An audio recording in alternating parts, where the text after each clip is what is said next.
2024 का दंगल शुरू हो गया है और इस दंगल में हर राजनीतिक पार्टियां दलित, पिछड़े, अल्पसंख्यक, अति पिछड़ों के नाम पर वोट मांगती हैं, लेकिन सत्ता में आने के बाद उन्हीं के अधिकार से उन्हें बेदखल कर देती हैं और इसका आवाज़ पूरे भारत में कोई उठाने वाला नहीं है। लेकिन एक ऐसी शख्सियत है आज हमारे साथ जो दलित, पिछड़ा, अति पिछड़े की आवाज़ को उठाते हैं और उनके हक और अधिकार की जब बात करते हैं तो विपक्षी दलों में भूचाल आ जाता है। ऐसे में हमारे साथ पूर्व मंत्री और कद्दावर नेता स्वामी प्रसाद मौर्य हैं। सबसे पहले सर, समाचार भारत में आपका स्वागत है। बहुत बहुत धन्यवाद सर। समाजवादी पार्टी के सबसे दिग्गज लीडर थे आप। SC ST OBC को लेकर के बड़ी मुखर आपकी आवाज़ होती थी। क्या कारण है? समाजवादी जब आपने छोड़ा तो आपके छोड़ते हुए 8 विधायक राज्यसभा भाजपा के पाले में चले गए और अखिलेश यादव कहते हैं कि पहचानने में देर हो गया। अब स्वाभाविक रूप से कहीं ना कहीं तो जी नेतृत्व की तरफ से कुछ उदासीनता तो हुई है, अन्यथा मैं तो पहले ही इस बात का आरोप लगा रहा था कि समाजवादी पार्टी में कुछ ऐसे भी विधायक, पदाधिकारी और प्रवक्ता हैं जो भारतीय जनता पार्टी के एजेंट के रूप में काम कर रहे हैं।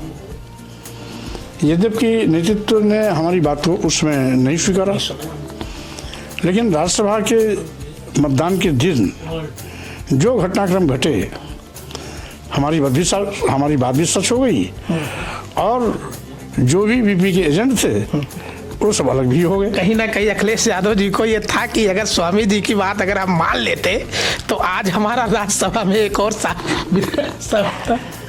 अब वो क्या सोचते हैं, क्या नहीं सोचते हैं, उससे तो मैं कमेंट नहीं कर सकता, लेकिन कहीं ना कहीं पछतावा तो इस बात का होगा ही होगा कि हम आस्तीन के सांपों को पहचान नहीं पाए।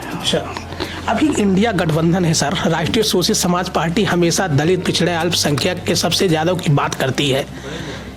कहाँ जाएंगे? इंडिया गठबंधन में रहेंगे और एक मंच पे अखिलेश यादव, राहुल गांधी और आप रहेंगे, क्या बात होगी? देखिए, कुल मिलाकर के राजनीति में वैचारिक मतभेद हो सकता है, मनभेद नहीं होता। रही बात राहुल जी या अखिलेश जी का सम्मान मैं पहले भी करता था, आज भी करता हूँ, आगे भी करता रहूँगा। हाँ, इतना जरूर है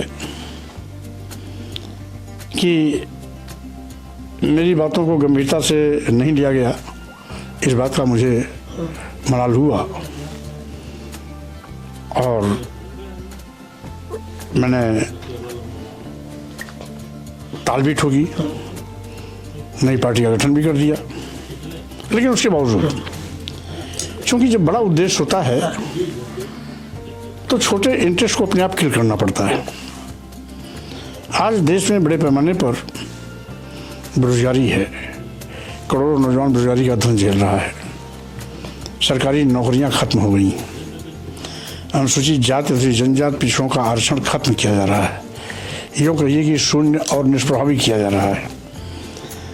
आज किसानों को दूना लाभ का वादा दिलाने वाले लोग दूना लाभ तो नहीं दिला पाए।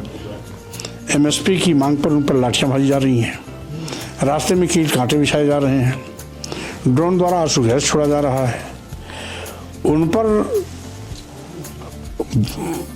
रबर बुलेट्स के माध्यम से फायरिंग की जा रही है। ऐसा लगता है वो किसान अन्नदाता भगवान से नहीं बल्कि देश के दुश्मनों से लड़ाई लड़ रहे हैं। वहीं पर आज लघु और मध्यम श्रेणी का जो व्यापारी है वो भी पहले GST का शोषण हुआ, GST द्वारा शोषण किया गया, अब ED के माध्यम से उसकी कमर तोड़ने की तैयारी की गई है। वहीं दूसरी ओर आज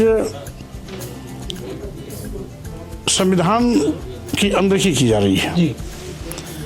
अब आज़ादी की 75वीं वर्षगांठ जहां हम एक और मना रहे हों, वहीं दूसरी ओर आज भी तथाकथित उच्च जाति के लोग आदिवासियों पर खड़े होकर पेशाब करना, बिल्कुल, दलितों के शरीर में मलमूत्र का लेप करना, महामहिम राष्ट्रपति जी को मंदिरों में जाने से रोकना क्योंकि आदिवासी समाज से ताल्लुकात रखती हैं। अयोध्या राम मंदिर, यही नहीं, इसके पहले भी राष्ट्रपति माननीय कोविंद जी को राजस्थान के ब्रह्मा मंदिर में जाने से रोका गया क्योंकि वो भी दलित समाज के थे। इसी उत्तर प्रदेश में 2017 में मुख्यमंत्री, तत्कालीन मुख्यमंत्री को मुख्यमंत्री आवास खाली करने पर यही भाजपा के लोगों ने गोमूत्र से धोया, गंगाजल से धोया क्योंकि बैकवर्ड जात के थे। तो आज जिस तरीके से जातिवाद का नंगा नाच हो रहा है,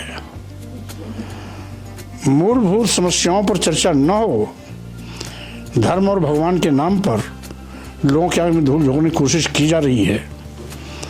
आज ये पहली विफलतम सरकार है जो सरकारी संपत्तियों, सरकारी विभागों का निजीकरण कर रही है। देश के सभी बंदरगाह का बेच देना, सभी एयरपोर्ट बेच देना, एयर इंडिया बेच देना, सभी रेलवे स्टेशन को बेच देना, कई दर्जन ट्रेनें भी इन पर मेहरबान होकर देना, LIC जैसी संस्था बेच देना। ये सब इस बात को जाहिर करता है कि वर्तमान सरकार ईस्ट इंडिया कंपनी से भी खतरनाक इस देश के लिए है। इसलिए आज देश खतरे में है क्योंकि देश बेचा जा रहा है। लोकतंत्र भी खतरे में है क्योंकि लोकतंत्र को कुचलने के लिए ED, CBI, इनकम टैक्स का दुरुपयोग किया जा रहा है। विपक्षी नेताओं के खिलाफ ED, CBI, इनकम टैक्स को माध्यम बनाकर फर्जी मुकदमे लादे जा रहे हैं, गिरफ्तारियाँ की जा रही हैं, जेल भेजे जा रहे हैं, बेइज्जत किया जा रहा है। तो लोकतंत्र भी खतरे में है, संविधान भी खतरे में है क्योंकि संविधान द्वारा प्रदत्त आरक्षण की हत्या की जा रही है, आरक्षण खत्म किया जा रहा है। तो हमारे सामने लक्ष्य है लोकतंत्र बचाओ, भाजपा हटाओ, देश बचाओ, भाजपा हटाओ, संविधान बचाओ, भाजपा हटाओ। इसलिए इसको हटाने के लिए इस समय एक इंडिया अलायंस अपोजिशन का जो गठबंधन है, जिसका पार्ट समाजवादी पार्टी में रहते हुए मैं भी था, आज भी मैं अपने को उससे अलग नहीं किया हूँ। आज भी मेरी मान्यता है कि इंडिया अलायंस को मजबूत करने की आवश्यकता है क्योंकि इंडिया अलायंस इसमें देश की आवश्यकता है।